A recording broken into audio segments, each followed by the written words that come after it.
Dan. What do you think this win without Donovan against a team that's been the top team in the East all year says about your team? And JA going out of the game, I thought, obviously as great as JA is playing, so we're a little bit, down a few guys, but no, it's a good win. I wish we did a better job in the fourth quarter of taking care of the ball. They turned up their heat. I mean, Thompson is he's a one-man wrecking crew, and we didn't do a good job taking care of it. That's the only negative, but we found a way through. I thought James made that big lefty drive. That was a big play. Sam hits that big three on the win. So we made the plays, and I thought we closed the rim a little better there in the second half. But it's a good win. Not perfect by any means, but we'll take it. What allowed Jalen to be so successful defensively against King tonight? Listen, I think it's he kind of wears them down. It's what teams do to us with Donovan, and you see what they're doing. That's the new NBA, and it's like you try to bring their battery pack level down, because that's the only way you can slow them down. You got to try to wear them down. If you just kind of play them normal and coverage and be non-aggressive, in my opinion, these guys are too good. You got to rely on throwing bodies. Obviously, we had Keon on him too. Just throw bodies at him, try to wear him down, contest everything, try to keep him off the free throw line. But I thought Jalen was great tonight. That's kind of the role player, position we've talked about with him, and great defensively. But then, 5 for 12 from 3, 42% from 3. Huge night for him. With CP, you said that you guys had a couple of guys down. What do you think his impact was tonight? It looked like he obviously couldn't get it going in the first half offensively, but then he got it going in the second. Possession getter, like his I felt like he came up with. We were struggling a little and start missing, and he just flies in there and gets those offensive rebounds. It's such a boost to your morale and your offense, especially when you're not in the groove. He just really timely. I thought he made timely plays tonight. And then also Thomas to give you some big minutes when Jay was down, even in that same 2-3 minute stint when you were between Jarrett and Evan there in the middle. What do you think that he's been giving you guys consistently here as of late? What a signing by our front office. Like, we haven't talked about him all year, and he's had this stretch. When Evan's been out, J.A.'s been out, and he's played really, really well. His rim protection tonight, obviously that's their strength, and I don't know, 5, 6, 7 plays at the rim. Verticalities, blocks. Then I think, listen, he gives teams trouble because he can stretch the floor, right? Like we got our rollers, we got J.A. Evans more of a roller than a popper, and he's one guy that pops, and now it just stretches the defense. We all know that's hard. That's really hard to defend.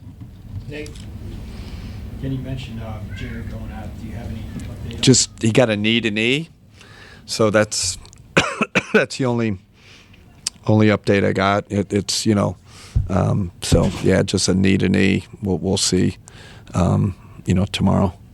What do you think of what Dennis gave you guys? Yeah, except for his curly kneel.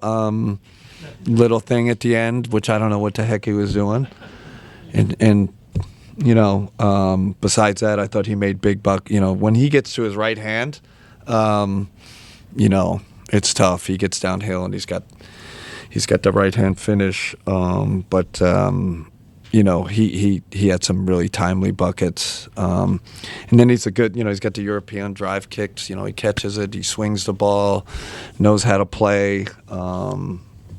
Really good. Joe? So with Jarrett, it doesn't sound like this was a usage thing. No, definitely. It was, I think it was a collision thing. Like I said, knee to knee. So it wasn't, I don't think it was a twist. I don't want to get too specific here, but that was, so we'll see. He's a guy that loves to play. Was it last year he either played all 82 or he wanted to? Mm-hmm. But he played, I think Danny was saying, 8. He was on the floor for all 8 out of 8 games in 13 days. And you have a guy like that wants to be out there every night. Yeah. What's the battle that you fight to manage his time and his rest as you get For sure. I mean, we talk about it with all our guys. I talked about Donovan out of right before All-Star. That's it's part of the calculus. We do. We talk about it. With JA, he does want to play every game. He just, especially as well as he's playing. But I get where you're coming from, Joe. I think that's part of this job is figuring out when you can get a guy a game, when you can look at the schedule. We try to do that the best we can, and you always look back on it. Man, should we have, So, but like I said, I think this is more of a contact thing than a the soft tissues are the ones where you're like, man, that's overuse, and we all know that. The hits like that, you can't really avoid that. Nick, Coach, what are your thoughts on how James has really adapted to being that floor present, that floor leader, just a couple games into? Phenomenal. Even, Thompson was getting physical with him. His offensive physicality, his ability to get open, and that's playoff basketball. Especially when teams are denying that lefty drive he made with the contact and getting hit multiple times and he finishes it. It's offensive physicality, then his composure.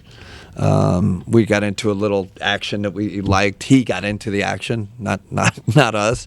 He liked it, and we just kept going to it. And that's like, quarterback leadership, like elite quarterback IQ. Because you got to find the thing at the end of the game that works. And usually it's your best players that find that. What did you think of Evan's physicality? Good, much better. He's trending this way. I just thought he had a live body tonight. Had a few that escaped, but they're an elite offensive rebounding team. But I thought he was physical and forceful, and like I said before the game, trending way positive. Got to the free throw line, got to the rim. He starts clicking. We're going to be tough to beat. Kenny, we talked a couple games ago about Jalen Tyson getting opportunities to go up against these bigger wings and guys like Jalen Brunson and Cade Cunningham. Obviously, the last 2 matchups against Cade, Jalen has fared pretty well. What have you made of his experience in those matchups? It's a great call, Ethan. I mean, without Dean, right? Dean's our main guy. He's really elite. If Jalen can get to that point for us, or be that second guy, which he's proven he can do that. But I do think Jalen loves when he's the guy doing it, right? Like, he's the main guy doing it. So we got to keep reminding himself to challenge. He needs a challenge sometimes defensively like that. Lock into one thing, lock into one player. He's really good at that. But, man, you get a secondary elite wing defender, that's super valuable in this league. And just obviously seeing how the game kind of comes back and forth, to see you guys have multiple options down the stretch, whether it's James Harden getting to the line, Evan Mobley making shots, or even Jalen Tyson making shots from 3, having different toggle points. How is that going to help you going forward? And it helps where we got a point guard that is, he's going to make the right decision. He's going to trust. I can see that with James. He trusts guys.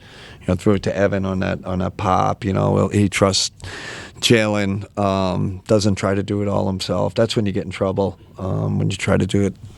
Even the great ones, you just can't. The defenses are too good. They're too locked in. So, it's great that James has trust in the roster and makes the right plays in big moments.